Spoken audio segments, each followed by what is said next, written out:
Good morning, all of a student of class 10th of ST Public School. I teach you chapter 1 biology. तो आज हम लोग देखेंगे types of heterotrophic mode of nutrition. Heterotrophic mode of nutrition कितने तरह के होते हैं?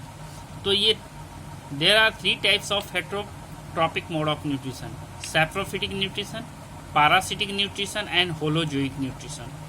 तो सैप्रोफिटिक न्यूट्रिशन कहता है कि the nutrition in which an organism obtain its food from decaying organic matter of dead plants, dead animal and rotten breads etc. called saprotropic nutrition and the organisms are called saprophytes। मतलब जो सड़े गले कार्बनिक पदार्थों से अपना भोजन ग्रहण करते हैं वैसे न्यूट्रिशन टेक्निक को सैप्रोफिटिक मोड ऑफ न्यूट्रिशन कहते हैं। Such as yeast, most of bacteria, mushroom etc। तो ये सब जो जीव होते हैं ये सैप्रोफाइट्स होते हैं जो सड़े गले चीजों पर उगते हैं। Now come to the points.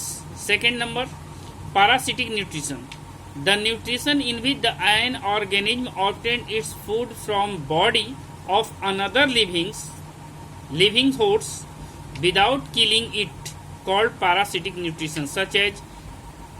Such animals are called parasites.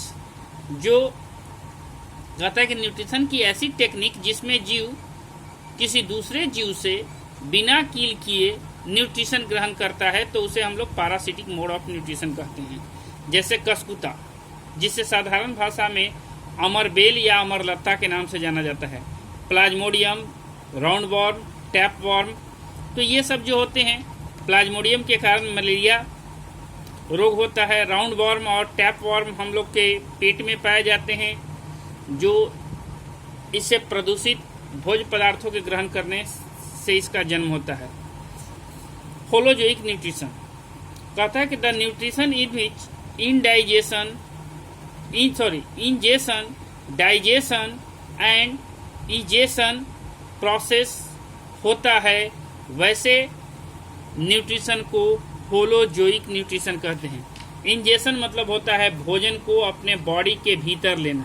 Digestion मतलब ग्रहित भोजन का पचना। इजेशन मतलब होता है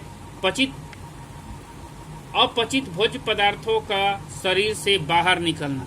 तो ये सारा प्रोसेस जिसमें होता है उसको हम लोग होलोजोइक मोड ऑफ न्यूट्रिशन के नाम से जानते हैं। अब आते हैं page number 2। The human beings and the most of the animals have a holozoic mode of nutrition. Human में और दूसरे जंतुओं में इस प्रकार का न्यूट्रिशन पाया जाता है।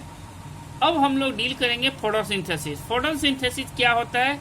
फोटो मतलब लाइट, सिंथेसिस मतलब बिल्डअप, मतलब सोलर एनर्जी को केमिकल एनर्जी में कन्वर्ट करने की प्रक्रिया को फोटोसिंथेसिस कहते हैं।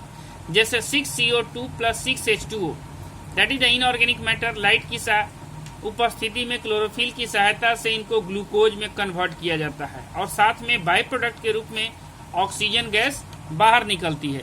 तो ऐसे प्रोसेस को हम लोग फोटोसिंथेसिस के नाम से जानते हैं। तो कहता है कि the process by which the green plants makes their own food with the help of CO2 and H2O in the presence of chlorophyll and sunlight called photosynthesis. Next point में कहता है कि the raw material for the photosynthesis are the CO2 and H2O। CO2 और H2O photosynthesis का raw material कच्चे पदार्थ होते हैं। The site of photosynthesis is chloroplast in the leaves. पत्तियों में क्लोरोप्लास्ट में photosynthesis. Chloroplast can a green colour pigment called chlorophyll. Chloroplast में एक कलर पिगमेंट होता है जिसे क्लोरोफिल कहते हैं। अब आते हैं मेन इवेंट ऑफ फोटोसिंथेसिस या main process of photosynthesis. Photosynthesis के अंतर्गत 3 प्रोसेस होते हैं।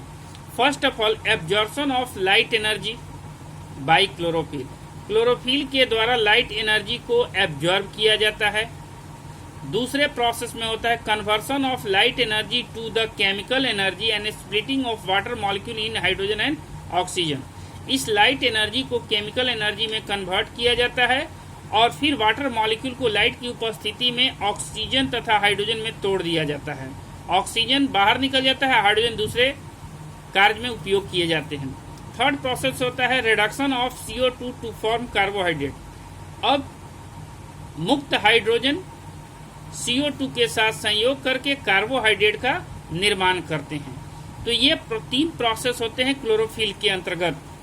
तो हमने देखा कि फोटोसिंथेसिस क्या होता है, इसमें कैसे प्रोसेस होते हैं, हेट्रोट्रॉपिक मोड ऑफ न्यूट्रिशन क्या होता है, जो कि बताया गया कि 3 तरह के होते हैं, सैप्रोफिटिक, पैरासिटिक एंड होलोजोइक। तो आज के लिए इतना ही।